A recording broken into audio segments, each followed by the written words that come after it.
Hello, everyone. I'm Erica. And I'm Akilah. Welcome to HeartsChat. Hello, everyone. Welcome to another episode of HeartsChat. We're back with more relationship Q&A. So let's get right. Let's get right into it. So, number one, and again, like last time, we get these questions. We don't look at them in advance in a way to kind of figure it out. We just kind of get the list, run down, make sure we didn't get that question before, and answer it like on the spot. Absolutely. Okay, so number one is how to get personal space during the lockdown. I guess, and I think we said this in our first or second episode, I don't remember. It's kind of like, we always want to ask more questions, like, because personal space is difficult if it's different if you're just a husband and wife at home versus a husband and wife with kids. Mm-hmm. Right. You know, with just a husband and wife, or like not just husband and wife, like boyfriend, girlfriend, all those things, like just two people versus like five people. Right. We just have two people at home. It's pretty simple to kind of get some personal space and take some time out and communicate. I think if you have five people at home and some of those people are little people, you have to set some kind of structure and boundaries. Exactly. I completely agree. And I think the key word you said in this that applies to all scenarios would be communication. Because if it's just you and like one other person, your significant other, you can communicate that, you know, this is important to me. I need my time. I need my space. I'm going to be over here for right now. Okay. Then I'll come out or whatever. And even so, if you're living with children and you have a significant other there, you can communicate to your significant other that, hey, this is what I need right now. Like, I need a personal space. I need some help. Can you kind of do that over there? And then you can also talk to your kids, of course, depending on their age, that, you know, this is what we're going to do right now. You can give them, like you said, structure and activity, because some kids, they don't understand personal space. They don't understand. No, that's just how kids are. You got to give them something to do, and so you can get your personal space. So, yeah, definitely. There's a lot of different scenarios when you're talking about how to get personal space. So, but I think, like what you said, Erica, the key is talking about it with everyone in an age-appropriate level, right. Whoever you're with, and creating that space for everybody. Exactly. All right. So for our next question, how to navigate different religions or cultures between you and your partner? Okay, so that one there's a lot to that one. I think somebody can come in to therapy alone just with that. Yes. You know? So what I think is you have to think about, what's your vision for your family? What do you see for yourselves? Where do you want to go? Like, what would you like to happen? So both parties can kind of talk about, hey, as far as our culture and religion, this is what's important to me. This is what I would like to see happen.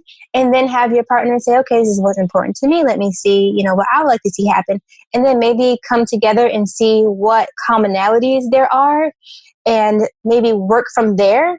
And then after you address the commonalities, maybe you can talk about some of the difference and what you really, really value. Because it's going to take, on the one hand, it could take some compromise, you know, depending on what's going on. And it can also take maybe some education, because maybe there's something that a part of their culture or religion that you just don't know about.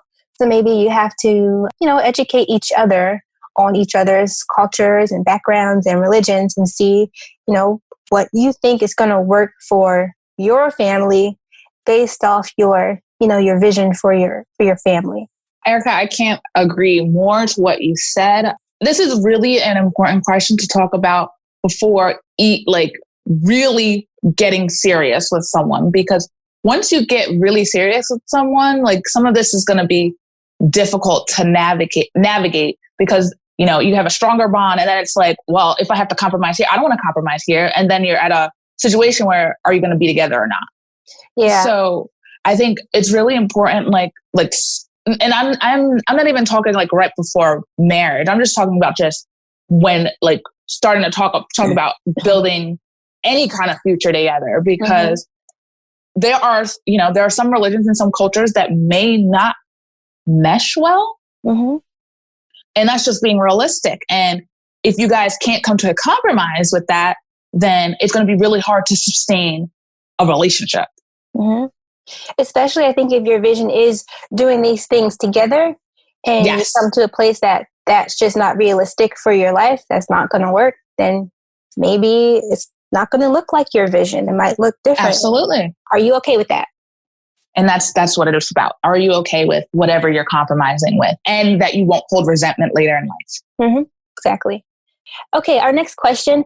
What do you do if your parents don't like your partner? I just love all of these questions. And I feel like I'm always saying, that's a good question. Mm-hmm. I mean, I feel like this one, again, it comes down to kind of communicating with your parents, and also how much, there's so many angles, how much value you put into your parents' opinions about your life. Mm-hmm. I guess it's a big one because everybody's different on that. Like, I guess I can talk from personal experience. I do value my parents' opinions. However, it's not going to dictate how, what I do at the end of the day, because they're not really living. They're not, in my opinion, they're not living my everyday life with this person. I can see there being issues when trying to like combine events or being around each other and all those things. But I think at some point, everybody has to be an adult and have a distinct conversation about it. Also talking to your parents, like, why don't you like my partner? What is it about that person that you don't like? Because they could be seeing something you don't. So there's a lot of different angles for this question. When I heard this question, I was thinking, oh, you know why they don't like your partner. No, no, I'm just kidding. But really, when I see this question, I think about somebody who does really value their parents' opinion about who they date, and maybe other life choices. And I don't know, it could be maybe they do a lot with their parents. They might spend a lot of time with their parents. Maybe they live with their parents, So it could be a lot of different things. But I think you're right, Akilah. That person may have to think about, okay, well, I do value what my parents say, but at this point, maybe I need to kind of move away from that a little bit with certain things. Maybe I can't put so much weight on the fact that my parent doesn't like my partner. Of course, unless it's something, like you said, something like it's really, really bad, or there's absolutely, around that. But you can definitely talk with your parents about that so that you have an understanding, and maybe you have to make it clear to your parents that, hey, this is who I'm with. This is who I'm going to be with. So how do we make the best of that? Absolutely. I love that. Having that conversation with your parent is kind of like finding out their reason, because sometimes there are legitimate, valid reasons that we turn a blind eye to when it comes to someone that we like or even someone that we love. But then there's sometimes when parents aren't ready to let go of their children. And that is completely different. Right. They won't like not anybody. liking the person. Exactly. They're not going to like anybody. So that conversation piece, everything you said, Erica, I agree with. Okay. Okay. So our next question is, what do you do when you want to practice abstinence, but your partner makes it an issue?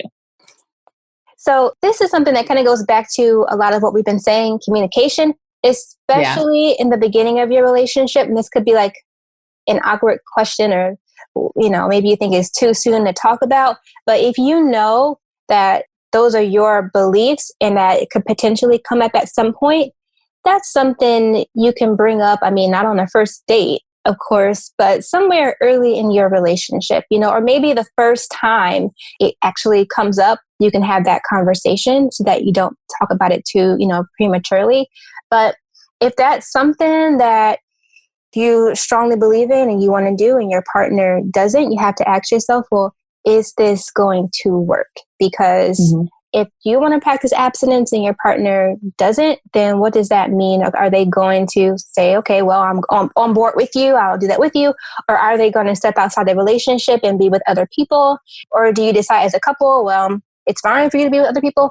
It really just depends, like how much weight, I guess, the partner who is making it an issue has on that. Because what you don't want to happen is for them to be like, okay, yeah, I'm fine with that.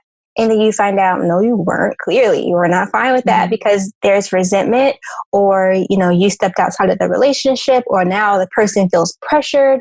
So I just think if that's important to you as the person who wants to practice abstinence, then, stick with your values. Don't let somebody pressure you into doing something that you're not comfortable with, because the person that loves you and values you isn't going to make you do anything in your relationship that's against your values that you're really uncomfortable with and that you've made it known you're uncomfortable with.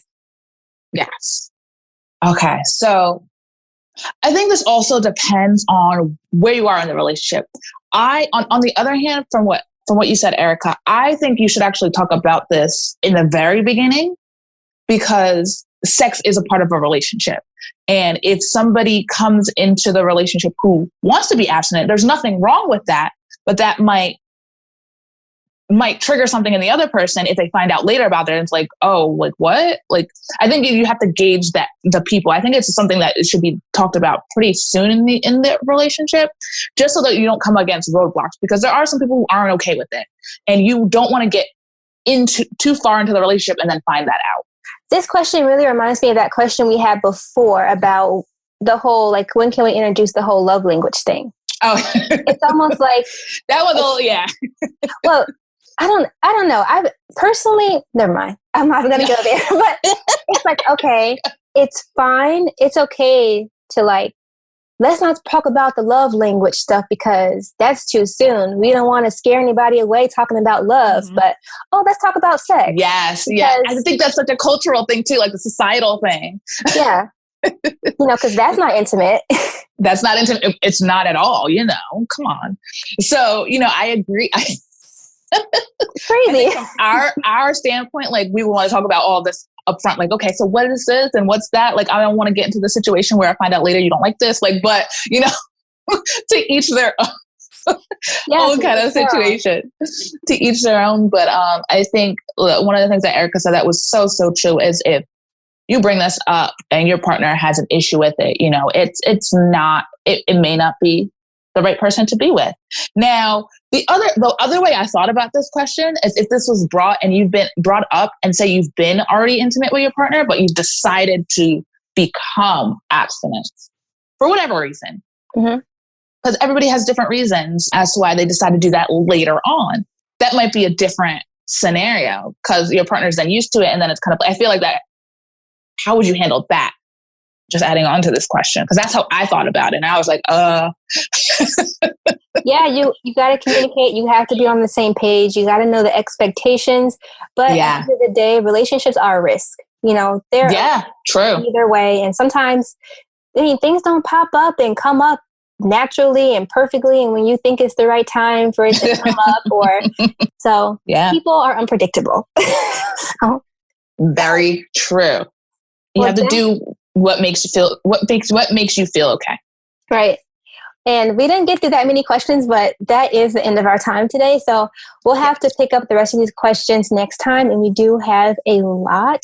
So we're going to keep going with these questions every single week. So as usual, if you have any questions, you can DM them to us. You can, write them under a picture. You can email us. All of our information is on our website, HeartsChat.org. And then also on our website, under the blog section, from Erica's Heart, you can ask any relationship question anonymously, and we'll answer those questions within 24 hours. So plenty of places for everyone to ask their different questions. Absolutely. Okay, we'll catch you next time. Bye. Thank you so much for listening to HeartsChat today, where we speak from the heart. We hope that you enjoyed our show. Catch us weekly on our YouTube channel and our website, which is HeartsChat.org. Be sure to follow us on our social media pages at HeartsChat. We'd love to hear from you. If you have any